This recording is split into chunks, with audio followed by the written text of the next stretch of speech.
சோலுக்குள் சிறுபிள் டிவைனில் உங்களை அன்புடன் வரவேற்கிறேன். அத்தியாயம் 13 உறவு பாணிகள், காதலின் அடிப்படை வரைபடம். வணக்கம், மீண்டும் சோல்புல் ஸ்கிரிப்பிள் டிவைன் யூடியூப் சேனலுக்கு வரவேற்கிறோம். இது காதலின் அறிவியல், உணர்வு மற்றும் ஆன்மாவின் அழகு.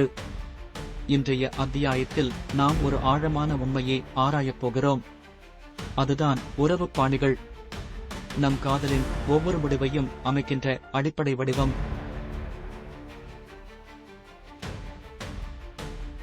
பகுதி 1. உறவு பாணிகள் என்றால் என்ன? உறவு பாணிகள் என்பது சிறுவயதில் உருவாகும் நம் உணர்வு பிணைப்புகள். அவை உங்கள் தேவைகளை பெற்றோர் எப்படி நிறைவேற்றினார்கள் என்பதற்கேற்ப உருவாகின்றன. அன்பு, பாதுகாப்பு, பராமரிப்பு. இந்த பாணிகள் நம்முடைய காதல் வாழ்க்கையில் கூட தொடர்ச்சியாக செயல்படுகின்றன. பகுதி 2. 4 முக்கிய பாணிகள். 1. பாதுகாப்பான பாணி. உங்களுக்கு நெருக்கம் என்பது ஓரளவு இயல்பானது. நீங்கள் நம்பிக்கையுடன் காதலிக்கிறீர்கள். நீங்களும் நீங்கள் நம்பியவரும் சுதந்திரமாக ஒருவரை ஒருவர் நேசிக்கிறீர்கள். 2. கவலைமிக்க பாணி, ஆங்ஷியஸ் அட்டாச்மெண்ட். நீங்கள் நெருக்கத்தை ஆவலுடன் எதிர்பார்க்கிறீர்கள், ஆனால் விலகும் பயமும் உங்களுக்குள் பதிந்திருக்கும். ஒரு செய்திக்கு பதில் வராமலிருந்தால் கூட நீங்கள் கவலையடைவீர்கள். 3.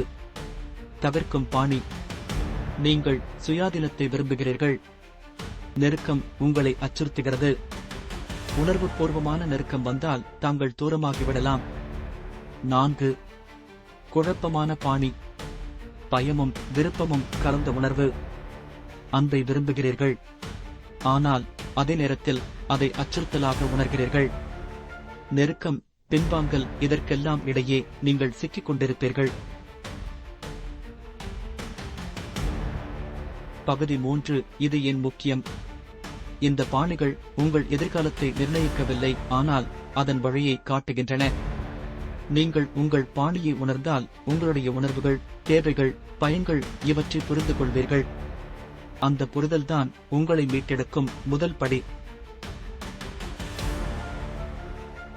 பகுதி 4. குணப்படுத்தல் மற்றும் வளர்ச்சி.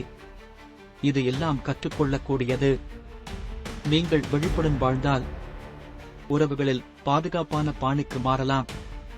சுய சிந்தனை, திறந்த உரையாடல், உணர்வு பூர்வமாக கூடியவர்கள், தன்னைத்தானே சமநிலைப்படுத்தும் திறன், இவை அனைத்தையும் பயிற்சி வாயிலாக வளர்க்கலாம்.